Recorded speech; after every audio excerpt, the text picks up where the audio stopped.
Have you ever heard of Gjergj Kastrioti, better known as Skanderbeg? Today, his name echoes through history as a symbol of resistance, a national hero of Albania.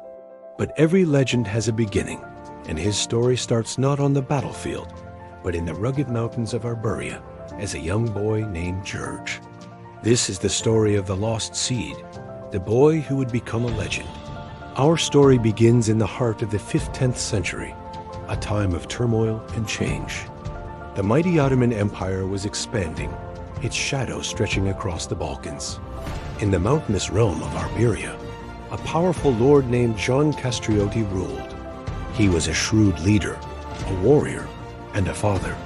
And it was from him that young Gjergj received his first, most crucial lessons. Gjergj taught his son about their land, not just as a territory to be defended, but as a living, breathing entity. He spoke of its ancient soul, its deep-rooted traditions, and the fierce independence of its people. Imagine a young boy, his eyes wide with wonder, listening to his father's tales under the shadow of the Albanian Alps. These weren't just history lessons. They were the seeds of an identity being planted. Gjergj learned about the eagle, the majestic two-headed symbol of their house, representing sovereignty and the unbreakable spirit of the Arbërish people. It was a symbol of looking both east and west, of being a gateway between worlds, yet belonging to none but themselves. He learned of the aura, the protective spirits of the mountains, ethereal beings tied to the fate of every family. Each person, his father explained, had their own aura, a guardian who celebrated their triumphs and wept at their misfortunes. To lose one's aura was to lose one's very soul.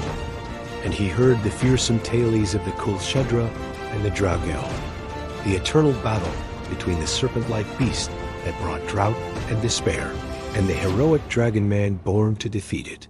These weren't just fairy tales. They were metaphors for their own struggle, the constant fight of light against darkness, of freedom against tyranny. These myths shaped Gjergj's worldview, teaching him that even in the face of overwhelming odds, a hero could rise. The eagle, the aura, the dragon slayer, these became the building blocks of his character. He was a son of Arbëria, a child of myths and mountains. But the world outside these mountains was closing in. The Ottoman Sultan, Murad II, was a powerful and ambitious ruler. His armies were unstoppable, and one by one, the Balkan lords were forced to submit, becoming vassals of the empire. Gjergj Kastrioti, for all his strength, could not hold back the tide forever. He fought bravely, but was eventually forced to accept the Sultan's terms, and the price of peace was devastating. It was a common and cruel practice of the time. To ensure the loyalty of a vassal lord, the Sultan would demand his sons as hostages. They would be taken to the Ottoman court, raised as Muslims, and educated in the ways of the empire. This system, known as the devshirm, was designed to sever the sons from their roots, transforming potential enemies into loyal servants of the Sultan. For Gjergj, this was an impossible choice. To refuse meant certain destruction for his people. To accept meant sacrificing his own children. And so, the day came. The day the world turned upside down for young Gjergj. He was just a boy, torn from his home, from the arms of his mother, Vozala. Imagine the scene. Ottoman soldiers arriving at the gates of their castle, their expressions grim and unyielding. The air, once filled with the sounds of a vibrant court, grew heavy with a deafening silence. The final goodbyes were whispered, promises to be strong, to never forget. Gjergj, alongside his 3 brothers, was handed over. He was no longer just a son of a lord. He was a political pawn, a guarantee of his father's obedience. He had become a hostage, a lost seed scattered by the winds of war. The journey to Edirne, the Ottoman capital, was long and agonizing. Every step took him further from everything he knew and loved. The familiar scent of pine and wild herbs was replaced by the dust of the road. The towering, protective peaks of his homeland slowly shrank in the distance. Each sunset painted the sky in hues of orange and purple, a beautiful but painful reminder of another day spent moving away from home. For a boy who had only known the freedom of the mountains, the world was suddenly a cage. He was surrounded by strangers speaking a language he didn't understand, their customs alien, their future for him a terrifying unknown. During this journey, the myths his father had told him must have felt both distant and incredibly close. Was he now facing his own Kol Shedra? Where was his aura, his protective spirit, in this time of despair? As the caravan pressed on, deeper into the heart of the empire, Gjergj was forced to confront his new reality. He was being stripped of his name, his faith, his very identity. The lessons of his father, the stories of the eagle and the dragon, were now contraband memories he had to guard deep within his heart. He was a prisoner, not in chains of iron, but in chains of circumstance. He was being remade, reshaped into something new.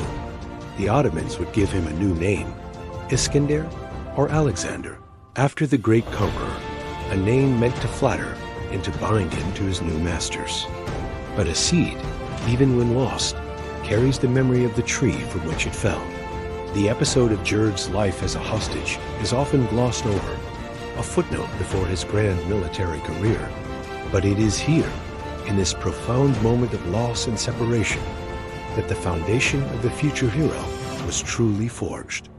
It was in the crushing pain of exile that the unbreakable will to return was born. It was in the darkness of captivity that the light of freedom became an unquenchable fire. Our story for today closes with a powerful, haunting image. The long journey is nearing its end.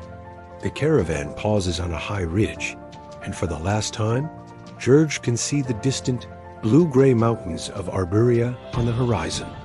They look like sleeping giants, the very same mountains that cradled his childhood. He stands there, a small, lonely figure against a vast landscape, his gaze fixed on the fading peaks. It's a look of profound loss, of a childhood stolen. But if you look closer, you might also see something else flickering in those young eyes. A glint of defiance, a silent promise. A promise to his father, to his land, and to himself. The promise that one day he would return. The lost seed had been planted in foreign soil, but its roots still clung to the mountains of home. The boy named Gjergj was gone, but the spirit of Skanderbeg was just beginning to stir. Thank you for joining us on this journey back in time. The story of Gjergj Kastrioti is far from over. This was just the beginning. If you want to find out what happened next, how this lost boy grew into one of history's greatest resistance leaders, make sure to subscribe and hit that notification bell. We'll be back with the next chapter of this incredible saga. Thanks for watching.